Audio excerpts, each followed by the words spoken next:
Hey guys, what's up? Welcome back here to today's edition of Intuitive Angling. And man, I really appreciate each and every one of you guys out there taking some time out of your day to check the video out and spend some time with me. Really appreciate that. And guys, today I want to talk about, like the video said, the fact that we just don't have a lot of time left. I'll explain what I mean by that here in a second, but this is a video I've been wanting to do for a while, so I hope you enjoy it, and hope you guys comment on the video and give me some of your feedback as well. Also, guys, I just wanted to extend, before we get started, a big thank you out there. You guys hear me talking about this every day, but thank you very much for every single one of y'all that has been helping to support Intuitive Angling here by using all the links I put in the description. If you guys are one of the subscribers or the viewers that go to my links and take advantage of everything I do in there, like my Tackle Warehouse link and Solar Bat link and Fish the Moment breakdown link, you guys are the reason Intuitive Angling's on YouTube, so really appreciate that very much. Okay, guys, we don't have a lot of time left, and what I mean by this is I don't care if you're a 20-year-old flat brimmer or if you're an 80-year-old grizzled bass angler. We just simply don't have much time left, because everything goes by in a blink of an eye as far as the time we have here on this planet and the time that we have to bass fish. Because guys, if you're one of those 20-year-old flat brimming live scopers I talk about here, you got to realize that I was right there with you as far as being young and full of the vigor of life and pumped full of testosterone. Because man, back when I was at the top of my game, when I was in my 20s, I had hair halfway down my back. I had it in a ponytail half the time. I wore nothing but sandals. I had an ankle bracelet I wore to the tournaments. I posed nude in a magazine, at the height of my career.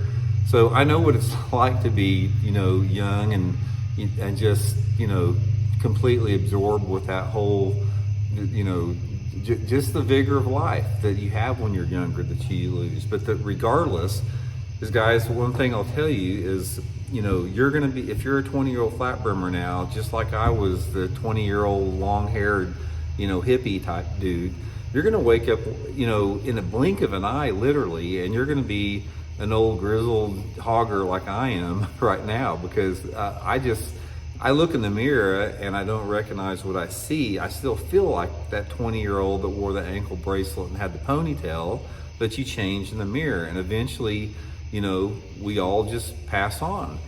And the thing about that is, like, as you get older, the time goes quicker, and it's like you realize that we are just on this planet for a blink of an eye.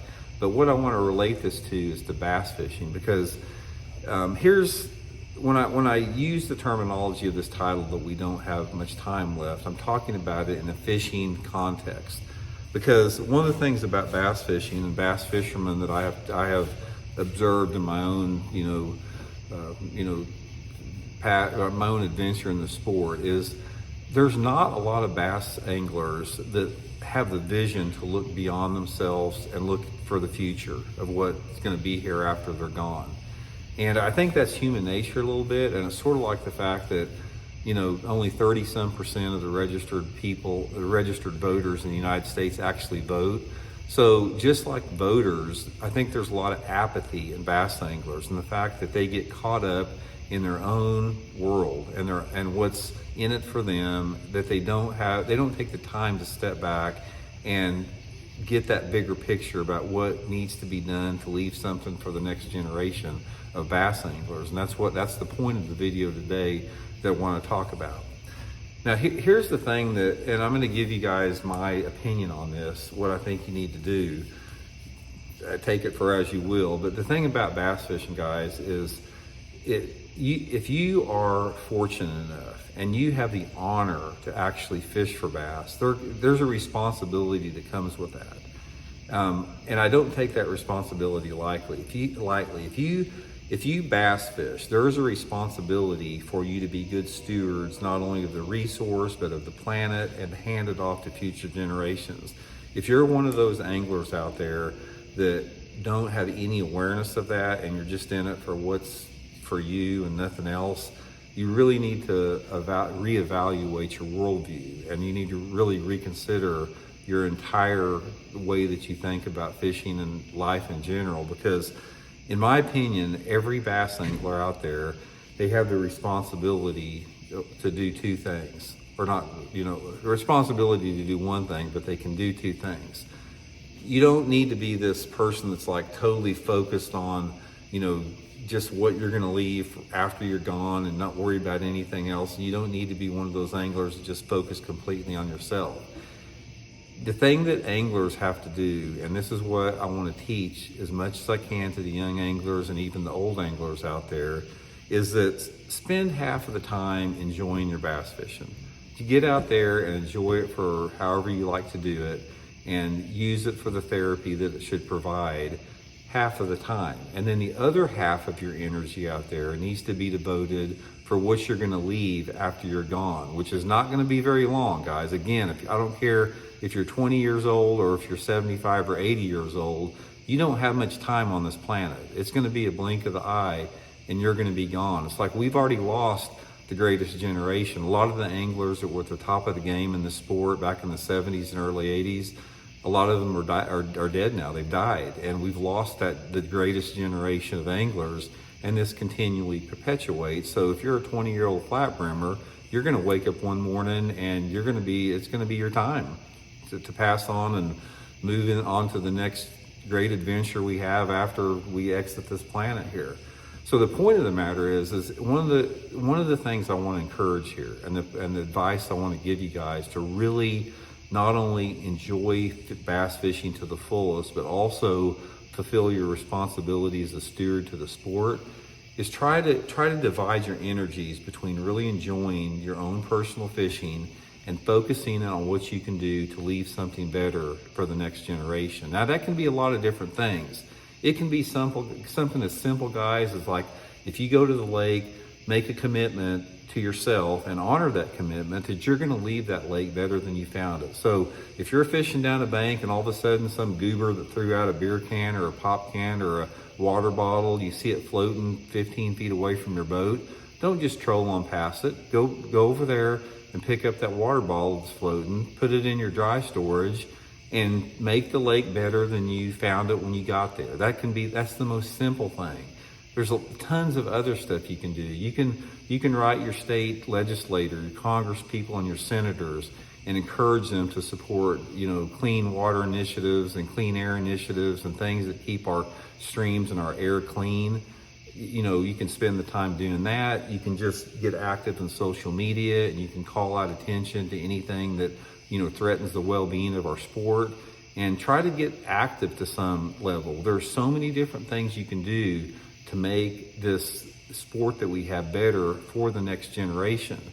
And, by doing so, you're going to feel there's going to be a sense of gratification to when you are finally laying on your deathbed and you're ready to pass from this life, that you can look back and say, and have this feeling of satisfaction and gratitude and appreciation for having the honor of being able to catch bass. And it goes beyond just what you've done it for yourself. And that's one of the reasons, guys, that I'm so anti-tech, is because tech takes away, like forward-facing sonar, you hear me talk about all the time. Technology in fishing takes away the simplicity of fishing. And once you take away the simplicity of fishing, you take away all that appreciation and gratitude. And therefore, the things that you can do to keep fishing more on a simple, pure level that maintains that tradition and heritage that you can pass on to the next generation, that's when you become a stabilizing effect within the sport itself. Because one of the things that we have to have is we have to have tradition and heritage in our sport on that end. And we have to have people that are adults in the room and nurture that and protect that and resist everything that pulls us away from that. Because let's say, for example, what if you're a baseball fan and your big deal, you used to love back in the early 1960s to go see Willie Mays and Mickey Mantle, hit freaking 50 home runs in Yankee Stadium or something like that. And then the tradition of that, the power of that is like undefinable. And say, for example, you went out 40 years later to the same ballpark there, and the Major League Baseball allowed bat technology and glove technology and baseball technology and pitching technology that allowed people to throw 150-mile-an-hour fastballs and allowed, hitters to hit 700-foot home runs, and that people could have batting averages of 600 because they had this high-tech bat. Think about how that would be such an insult to the sport of baseball. It's the same with technology. It's the same with live scope. Live scope is the same. It's the same thing that insults the tradition and the heritage of bass fishing. So protect it on that level. And then the next thing, just do everything you can to make it better than the way you found it. And that is a responsibility that comes with being an angler, and you have to take on that responsibility, guys, because if you're not willing to take on the responsibility that comes with bass fishing of leaving it better than the way that you found it, you don't deserve to be bass fishing. Every single bass fisherman, when they become an angler out there, it ought to be a requirement for them. You're going to leave this sport better than you found it, even if it's picking up a floating water bottle every time you go to the lake. You're going to leave it better than you found it. And if everybody would adopt that attitude, we would have a sustainable, vibrant future for the sport of fishing. But as the road we're on right now, I don't see it. I don't see that. I don't see the motivation within the anglers to write their congressmen and senators and to stop allowing those people to deregulate industry to pollute our air and water. I don't see a lot of people other than one of my greatest things I've noticed in fishing is Carl Jacobson on the Elite Series. He gets together and has a trash pickup on some of his tournaments. Kudos, Carl, for that. Stuff like that. I don't see a lot of that type of effort that Carl puts into it.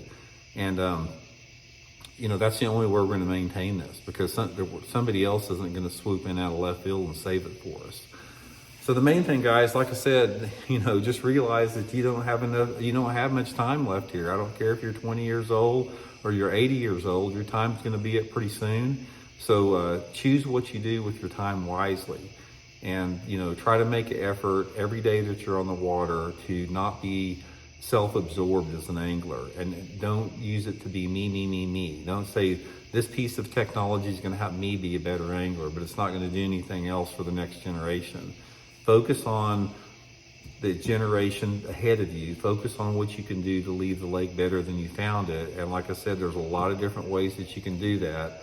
But mainly, guys, it just becomes an awareness. A lot of people aren't taught that at a young age. So if you have the ability to make an impact on a younger angler, teach him these things. Teach him this, what I just told you about, for the respect and the heritage of the tradition of the sport and maintaining the sustainability of it moving forward. And if you're one of those anglers that did not get taught that, pass this video on to somebody that needs to hear it. So anyway, guys, hope you're all doing well. We'll talk later.